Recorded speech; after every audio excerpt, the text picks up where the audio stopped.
How's it going, everyone? Jeff Johnson from the Gazette with K.J. Pilcher, Jeff Linder, Nathan Ford, spinning the dials. Did that sound radio-ish? Anyway, we're here to talk a little bit of prep football. We've got some topical stuff coming up. We'll have Jeff explain the playoff format for you. KJ's got some special things for us, so let's get her rolling. Let's start with what we always seem to start with. We got transfer news. Arland Bruce, eligible for Friday night's game at Ankeny. A young man by the name of Claypool, Des Moines Roosevelt's best player, immediately eligible after transferring to West Des Moines Dowling. Boys, anything you want to your opinions on that?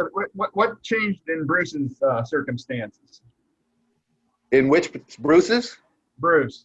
Oh, I did not read the story, to be honest with you. All I saw was his Twitter that said immediately eligible with the praying hand.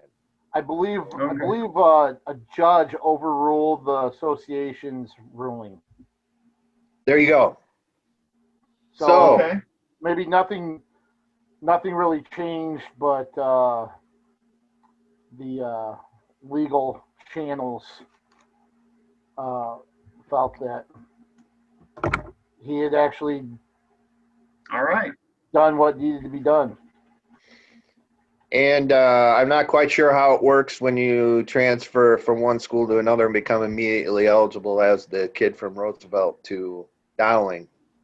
I thought that was they don't have to do anything as far as change of residence, so they're eligible immediately, I believe. Okay, there you go. Should have let them all be eligible to start with. They wouldn't have had this issue, or not eligible to start with. But now, here we go again, I guess. The rich get richer, as some coaches out there have kind of vented on Twitter, on social media. So I said it. I mean, that's just how it's going to be, and now I think that door is even wider for athletes to step through. Yeah, absolutely. Nobody wants to seem to transfer to any school over here, though. I don't know what the deal is. We got good schools. We got good programs. No, I don't want to speak out of line, but my God, the first thing I thought when this was starting to come around, I thought for sure Bettendorf would have a line of Illinois football players. Bettendorf, PV, and Assumption? Yeah. Yeah. I really did. But it doesn't seem to be the case. And even talking to our colleague Matt Koss, Saturday when he came up to cover Assumption versus Washington, I'm not sure if I remember correctly, but I thought he actually went so far to say that Bettendorf doesn't have a single Illinois transfer on the roster, which just absolutely blows my mind. I thought for sure a few of those Quad City schools would have individuals that would want to come across the river and compete this fall. Or heck, even Iowa City, right? Yeah. Good facilities and, especially the kid that's going to Iowa. Why not just come up and I guess he had a teammate or a future teammate that's in Ankeny, so that's kind of how that rolled. But even Cedar Rapids, for that matter. I mean, I know the storm probably maybe impacted some people, but we've seen people come here from out of state in the past, and play and be contributors and stuff like that. It's not the same circumstances, obviously, but there's been kids that have done that before and come to Cedar Rapids and excelled. Surprised there hadn't been a couple more, but maybe because of the storm, maybe some other factors, that hasn't been the case. All right, let's move on. There's our 5 minutes on transfers for this segment. Jeff Linder, you have all the skinny on how the playoffs are going to work, and they will be coming up here. We're week 6. the penultimate week of the regular season. We got one more week after this, and then whoever survives, I guess, COVID is going to be in the playoffs. So tell us how this is all going to work, I guess. You talked to Todd Tharp, right, at the association? Right. I talked to him on Tuesday. No real big surprises. It's going to be a 6-week deal. They won't be having the big reveal at 2:30 or 3 in the morning on the Saturday morning of following week 7. It's going to be noon on Saturday. And they're going to have, everybody's in who wants to be in, who's healthy enough to be in, I guess. Looks like probably 36 schools, unless Des Moines comes back in 4A, 53 in 3A, and then 54, 57, I think, in Class A, and maybe 59. And then looks like it's going to be a perfect 64-team field in 8-player, because I guess 2 schools, they wouldn't say who, but it sounds like they're South Central Iowa are going to opt out, and they're just going to play a week 8 game, regular season game, and then they're just going to be done. So seeding, I think district champs will have first rights to the top 9 seeds who would get first round byes, and then they'll fill in the rest of the byes with probably the top at large teams. 4A, there's only going to be 4 games in the first round because 28 teams will have byes, and the other 8 will be playing each other.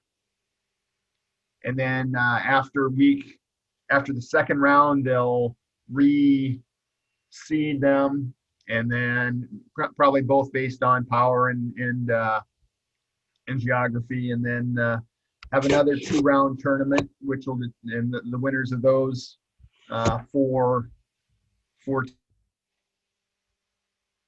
team pods will advance to the Unity Dome. No surprises. So it makes sense. No, nothing big. Nothing that really made me scratch my head or anything like that. They're going to kind of try to keep district teams away from each other in the first 2 rounds on 3.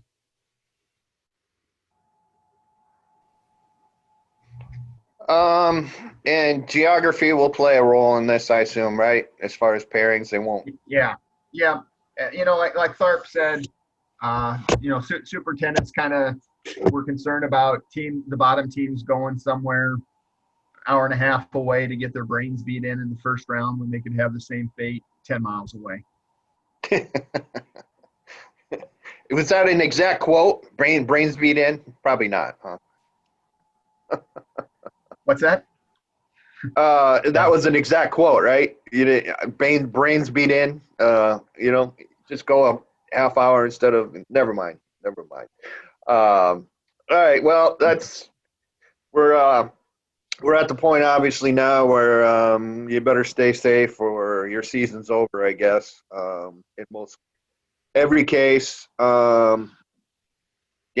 Well, not necessarily still, I guess, right? I'm trying to do a little math here. If you yeah, 2 weeks from tomorrow is round 1.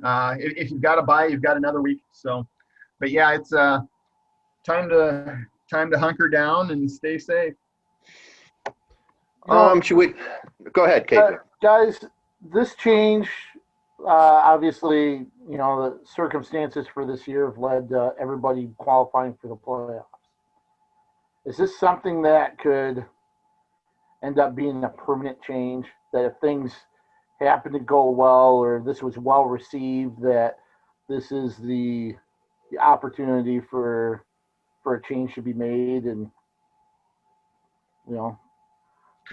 up being it could sticking, I guess. You think so, Jeff? It could. Would I be in favor of it? No. But it could happen if, maybe it could be an 8-week season and then everybody gets in. And then everybody's guaranteed 9 games. I don't know. I kind of like that you kind of have to earn your way in, but maybe maybe that's out of line. I don't know. Yeah, I just wonder about how giving up the potential for one more gate every other year. I don't know how much that Yeah. would factor in schools not wanting it, but Sure. And if you're a good team, assuming regular circumstances, do you want that bye week? Do you want to keep playing ball? I mean, you want, whether it's a factor of having it or not. I guess I'd rather have it and have a sure win and have sure advancement and have an opportunity to get the kids a little bit more healthy. But you get into a routine. You really want that week off? I would guess most coaches would probably say no, right? Probably. Just a guess. Just a guess. Yeah. So I guess it just depends on the health of your team. yeah, yep. We can run through the top tens quick. Our top tens for this week, and maybe talk about thoughts on that. Class 4A, as I look at it here, pretty much Central Iowa dominated at the top with Southeast Polk, Rivendell, West Des Moines, Dowling, and Ankeny, and Waukee 1 through 5. Then you got Iowa City West, Pleasant Valley, Dubuque Hempstead, Johnston, and Dubuque Senior. The Dubuque schools are representing this year, boys. A couple of really good schools there. I was able to see Hempstead last Friday night. That's a really nice ball club. And but as we mentioned, Central Iowa at the top, and Iowa City schools get to play again tomorrow or tonight, actually, as we're taping this on Thursday with Iowa City West. So, thoughts on the 4A rankings? That's a pretty good test for West coming back against Dubuque Senior up on the road. I think that's going to be a really good ball game.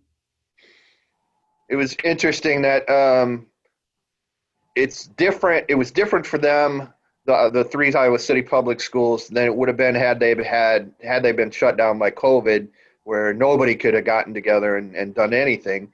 The players still were able to be together on their own. They could have some guidance like Zoom meetings and et cetera from their coaches. Okay, maybe try and work on this today or whatever, but they could not have that direct contact with the coaches. So, if you have good seniors, especially, right? I'm sure they did everything they could to try and stay sharp over these 3.5 weeks that they were off. So, to me, it'll be really interesting, guys, to see how those three schools come back after such a long layoff. Any predictions? I don't think it's going to be. I think they'll come back pretty well. Kids are resilient. They're in shape. What do you guys think? I think they'll come back fairly well. I agree with Lindy. I think for the most part, heck, these guys do that during the summer a lot, where they're working out together. They're, receivers and quarterbacks are, running routes and working on timing. And, yeah, you'd rather have that contact and that stuff, during practice than actual practice. But I think you just revert back to what you were doing in the summer. Linemen working out with each other and lifting on their own. There are plenty of places you don't have to get that at the school. And, hell, there are some places that some families have their own workout facilities at their home. Yeah. But I agree with Lindy. I think they won't be hampered too much. It'll just depend on their matchups when they come back. I'm trying to remember here. We know we have Senior and West tonight. Tomorrow is City High at Linmar. Correct me if I'm wrong here, guys. And Liberty hosts Prairie on the return. That's the one I think probably would be the toughest out of the three, just because of Prairie's offense, and that's something where you need more reps and everything. But if they have a full week of practice this week, then I guess it really probably doesn't matter as much. But they'll get that exposure to Prairie like they normally would, I guess, on a week. Poor Linmar, right? They didn't get to. I think the first practice back for Linmar was last Wednesday. So here, have a couple days to try and figure out how to defend the single wing. So Yeah, there you right. go, boys. Let's look at 3A. Boys, I think 3A is the best class from top to bottom, at least in my opinion. When you look at the top teams, we've got Dallas Center Grimes on top, Cedar Rapids Xavier 2, Harlan 3, Lewis Central Council Bluffs is tied with Harlan at 2. It's DCG, Xavier, Harlan, and Lewis Central tied at second. My apologies. Washington, Iowa was 5th. Davenport Assumption 6. Grinnell and Sergeant Bluff Luton 7. Webster City 9. Decorah 10. And I think we've got a couple still other undefeated teams in the class that aren't ranked. So Nevada. The Nevada Cubs, you bet. At 5-0. A lot of good one-loss teams. And here comes Western Dubuque. Yeah. 4-1 and playing good ball and throwing for a ton of yards. And I don't have them back in the top 10 yet, but they're certainly a quality ball club. And West Delaware, and I believe they play each other tomorrow night. And that's another team that we couldn't find room for in the top 10. So, would you agree, guys? 3A is 1 through 10, and maybe 1 through 12 or 13 is probably the best class. Yeah, I'd even go deeper than that. You've got like Ballard, who's 4-1, Spencer's 4-1, Boynton Hole Rock Valley's 3-2, but they're probably a top 20 team, and they're always good. And we talked about Nevada, Pella's coming on again, so that's second 10 in 3A is still very, very good. It's going to make the playoffs fun if everybody's in 3A, no doubt about that. Yeah. So, Class 2A, we've got Prairie City Monroe at number 1, Williamsburg is strong 2, then the Lions, West Lyon at 3, Central Lyon, George Little Rock at 4, Waukon 5, and then Mount Vernon 6, Monticello 7, Solon right back up there again at 8, tied with West Marshall, Comanche, Esterville, Lincoln Central, and Spirit Lake are all tied at 10. Any thoughts on 2A, guys? I guess to me that there might be a little bit of separation from the top 5 to the rest of the 5. That's just my opinion, but pretty strong top 5 teams there, in my opinion. Yeah, and the team that's really jumped out on me is Central Lyon, George Little Rock. I've got them at 4 right now. The teams above them haven't done anything to lose their spots, but I just got a feeling that that's a really good team. Rock Rapids represents, baby. I think Waukon at number 5, that might be one of the better teams that's ranked towards the middle or the last half of the rankings. They had that 1-point loss late to Decorah. We've seen what Decorah's done. And Waukon's going to be scary when it comes to the postseason. Might throw out some of those rankings when you get to the Unidome, assuming they get there. If they're facing a 1 or 2, I don't know if I want to cross paths with Waukon. I think they're a lot better than that number 5 ranking right now. How about West Marshall boys? Impromptu game there on about 24 hours notice. Cedar Rapids Jefferson says, "Yeah, we'll go to State Center." Maybe not such a good idea, Jayhawks. What was it, 46-6? That was certainly a surprise that West Marshall would win, but to win by that margin, that was pretty impressive, right? That was an eye opener, yeah. Let's look at Class 1A. We've got Ida Grove, or OABCIG, number 1. Underwood, number 2. Van Meter, 3. Sigourney Keota is 4. South Hamilton, 5. Emmitsburg, 6.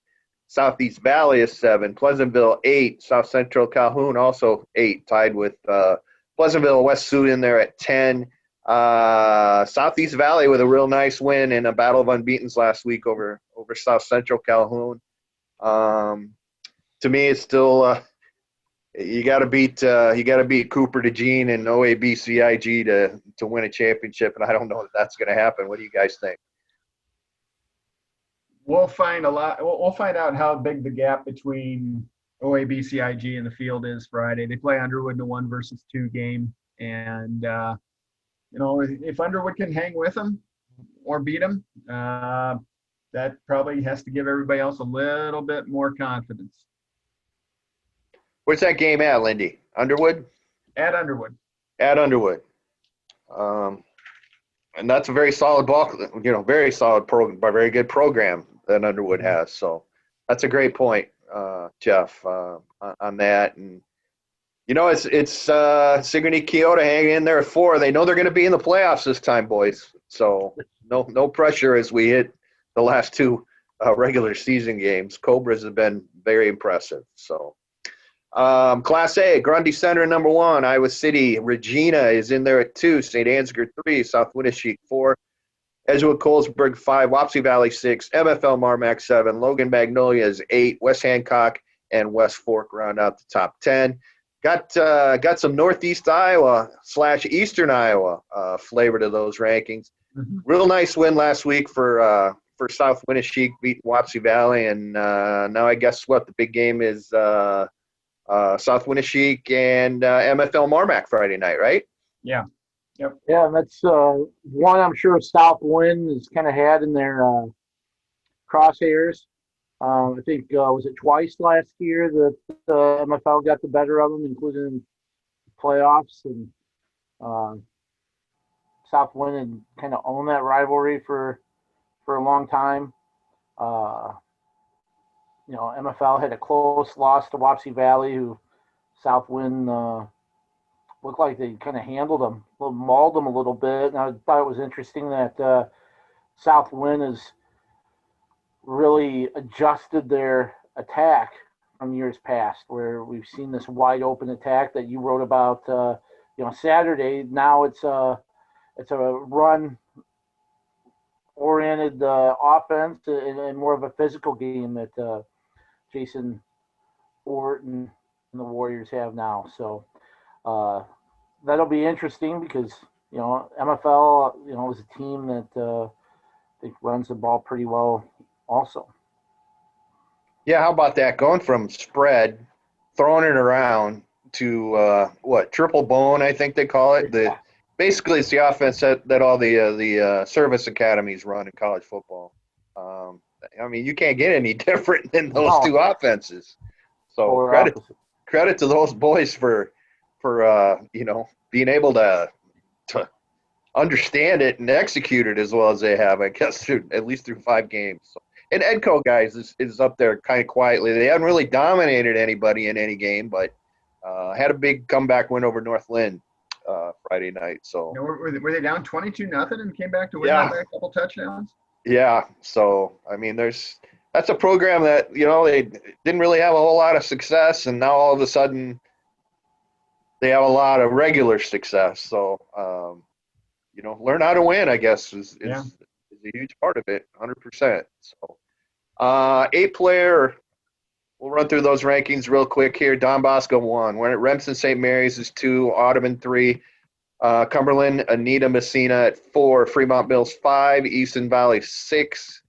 Montezuma 7. Newell Fonda 8. Coon Rapids Baird at 9. And Janesville at 10. Look at that. Don Bosco just keeps rolling 78-34 over Springville last Friday night. To me, it's their title to lose. Is Fremont Mills back in action this week? Has anybody seen? Yeah, they're supposed to play Cam. Assuming they're okay. Back. Okay. I think there's 4 games in the 8-player top 10. It's going to be a really good week. Prove it week or something like that, ESPN always says. So yeah, they're a little disappointed. One of those games is wiped out. I think Audubon and Coon Rapids Baird. Oh, you're right. I think you're right. We're supposed to play. I know that was one kind of looking forward to, and I think Audubon was on that 2-week. Okay. Very good. Or awaiting contact tracing or something like that. Whatever that means. I guess it'll be interesting to see how what the governor came out this week and said you don't necessarily have to quarantine for 14 days now. If you were wearing masks when you were around somebody who tests positive. So who knows how, that could theoretically affect football in the way that they would allow maybe somebody to play that wouldn't ordinarily be able to play. So Right. we'll have to wait and see on that. So, all right, KJ, you got something for us. Fire away. I want to test you guys a little bit. We've had some fun with this previously. Let me throw this on despite the glare. Play a little game of who has more. I got 5 little questions here. Give you some options between a couple teams. The first one, we'll go with who has more all-purpose yardage? MFL Marmac or Solon? Both of them have big games. MFL Southwind, Solon, Mount Vernon this week. But which of those 2 teams has more all-purpose yardage? I'll say MFL. Yeah, I would agree. Which it probably is wrong, right?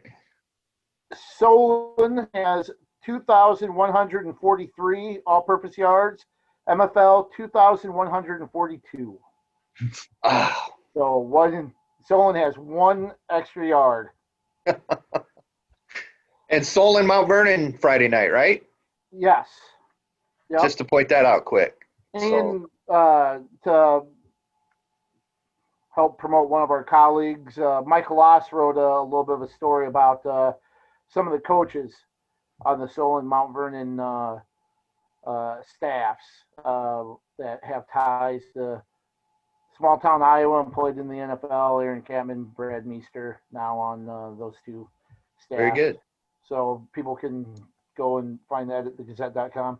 Okay, who has more rushing yards? Gage Bushell of O-line or Jack Menster of Cascade? I'm going to go with Vachelle just because I was looking. I think he's really high on the 2A list. At least he was last week. That would be my guess as well, because that's O-line is a very run-dominated football team. So that'd be my guess too. Bushell has 807 yards, and I think is ranked like 3rd in Class 2A. Jack Menster has 893 and leads Class 1A in rushing yards. How about that? Pretty surprising. I got to stop voting with Linder here. Yep, I'm going to do the opposite of what he says here. So. Okay, both of these 2 teams played each other in a really close game. I think week 2 maybe. Who has more defensive touchdowns? Dubuque Senior or Cedar Rapids Prairie? Okay, I'll go first here. I'm trying to think. Both I'm of going to them go. are among the 4A leaders. I'm going to go with Senior because I didn't see Prairie have any last Saturday. How's that for absolutely zero rhyme or reason? Okay. I'll go with Senior because they played 1 more game. You are correct. Senior has 4, which is first in Class 4A. Prairie has 2. So there you go. All right, 1 and 2.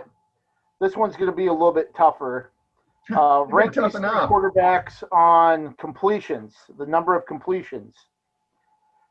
Ashton Cook of Regina, Garrett Baumhover of Western Dubuque, Brady Ketchum of Mount Vernon. I think I may have come across this. I'm going to go with Brady Ketchum.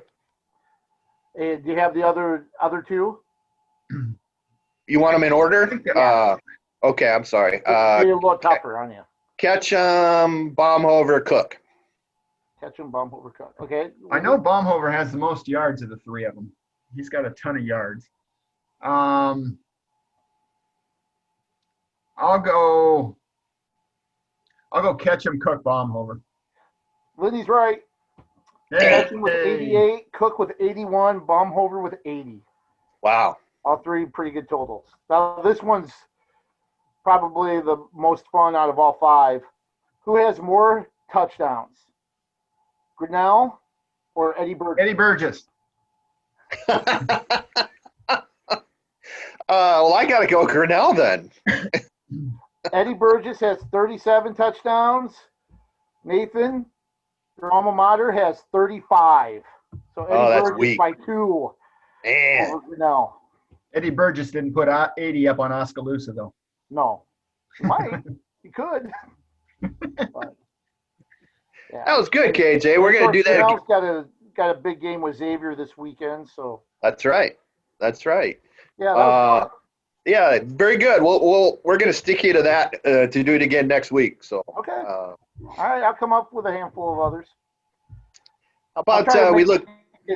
Try not to make it so obscure because I know we haven't gotten out to cover O-line or Cascade, so some of those were kind of tough. But Good to mention them. Though. Oh, yeah. 100%. We're going to have to study varsity bound hard this week, JJ. Yeah, exactly. We're going to have to study, Lindy. That was kind of embarrassing, at least on my part. So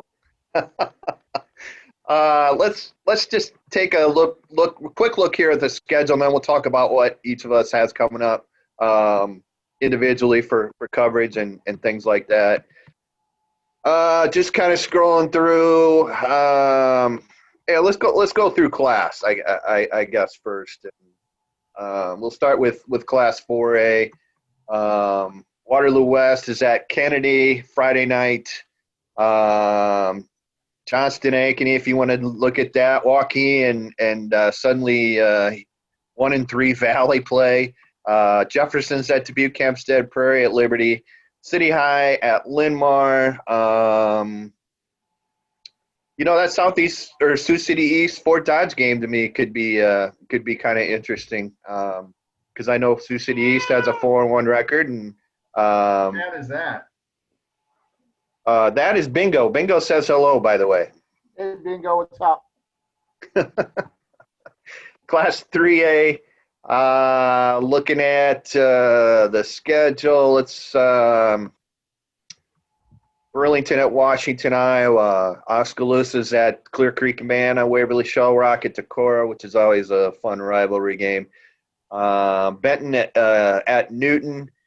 Western Dubuque, West Delaware. Xavier, Grinnell, as we kind of mentioned, are the two real big games in 3A around our side of the state. Class 2A, Mid Prairie and Belle Plaine. Actually, that's what, a 2A and a 1A game. Is that right? I think it's 2A and A. Is it A? Belle Plaine's Class A. Okay. Williamsburg against Eddyville, Fremont, or Blakesburg, Fremont. West Lyon and Sioux Center. Sioux Center, I think we still have ranked in the top 10, right? Yeah. Mount Vernon and Solon, as we talked about. Center Point Urbana at Vinton-Schellsburg. Monticello at Comanche should be a really interesting game, too, to me. Maquoketa at Tipton. O-line is at New Hampton. South Tama at Union Community. Independence gets back at it after a couple weeks off, plays North Fayette Valley. Crestwood at Waukegan should be a pretty interesting game to me as well. Let's look at Class 1A, if it lets me. Let's see here. Look, I can't get into quick stats. We might be done with the schedule, boys, all of a sudden here. I apologize for that. I'll give you the ranked teams. There we go. Yeah, Jeff, go. You have that handy? I've got it written down. All right. OABTIG's at Underwood. South Hamilton's at East Marshall. Sigourney Kyoto hosts Mediapolis. Van Meter's at Kemper. West Sioux's at Emmitsburg. Southeast Valley hosts Clarion Goldfield Dows. Talked about West Sioux. Pleasantville hosts Pella Christian. How's that? Mediapolis, Sigourney Kyoto. Did you mention that one? I did. Okay, that's always interesting. That's a rematch from last year's game that kept Sigourney out. There you go. And I think Meepo is 4-1, if I remember correctly. So. Yep. You got I got Class 8 coming up here. Regina. Yeah, Regina plays Columbus Junction. And Highland, Lisbon, just kind of looking around the area here. We mentioned Mid Prairie and Belle Plaine. Bellevue gets back at it against Edgewood Colesburg. That could be an interesting game to me. I think Bellevue's pretty good. Then we mentioned South Winneshiek and MFL Marmac in a real big one. Grundy Center, North Tama. Let's see, Postville, Wapsie Valley, Macocata Valley against Alburnett around here. Northland at East Buchanan. And Starmont at Clayton Ridge way up in northeast Iowa along the river. And Class 8 player, as you mentioned, Fremont Mills and Cam is canceled, so they will not play either this week. Actually, this shows Audubon, Coon Rapids, Barrett is being played, so hopefully that'll be the case. And then the other one is they might have got the contact tracing thing out and turned out that there was no exposure, so I suppose. Another big one here, Don Bosco and Easton Valley boys. I think there might be some points put up in that one.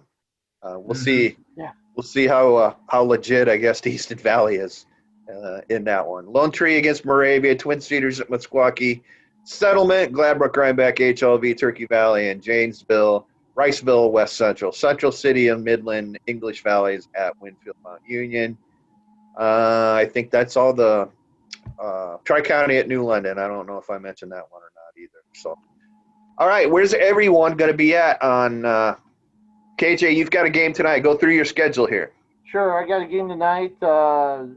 Cedar Falls is coming down to Kingston to face Cedar Rapids, Washington. I believe both teams lost last week, right? Cedar Falls. No, they didn't play. Cedar Falls was off. Oh, okay. So they must have lost the week before.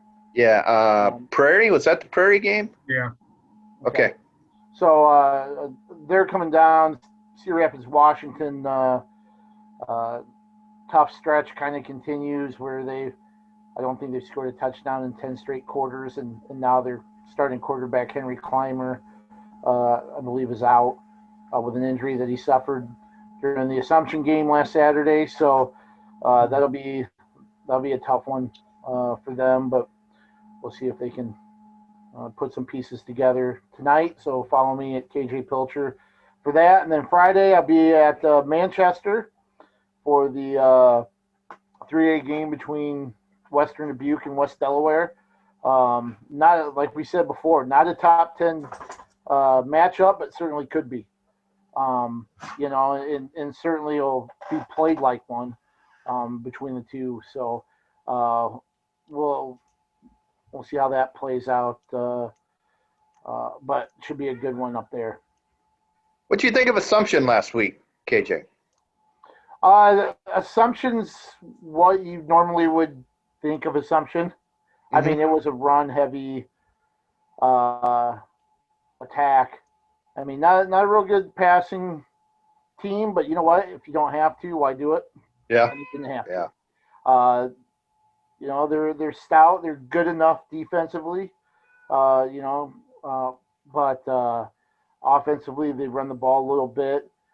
They stuttered a couple times in the red zone. Maybe that's where not being able to throw the ball kind of hurts them a little bit because teams can really pack things in on them when the field gets smaller. But the way King's team is what you think of, when you think of Assumption. Run heavy, run hard, physical team. Jeff Linder, what do you got here? I assume you'll have a volleyball tournament on Saturday as well, right? And maybe one tonight? Nothing great Saturday. Tonight I'm going to be at Wilton. West Liberty 18-0, Wilton 23-0. River Valley South volleyball showdown. Tomorrow night I've got Mount Vernon Solon football. Say hi to my girl Macy Daufelt for me. She's good. She's very good. That's what I hear. She's going to Drake, is that right? Yep, just a junior. Very good. I've got, to Dubuque tonight, Dalzell Field Senior and Iowa City West.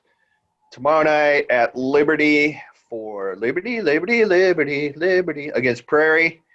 And then Saturday, Marion and North Scott will play at Limbar. So busy weekend for prep football. That's at JEJE66. Thanks for joining us, everyone. Stay safe, and I think we'll talk to you again next week. Take care.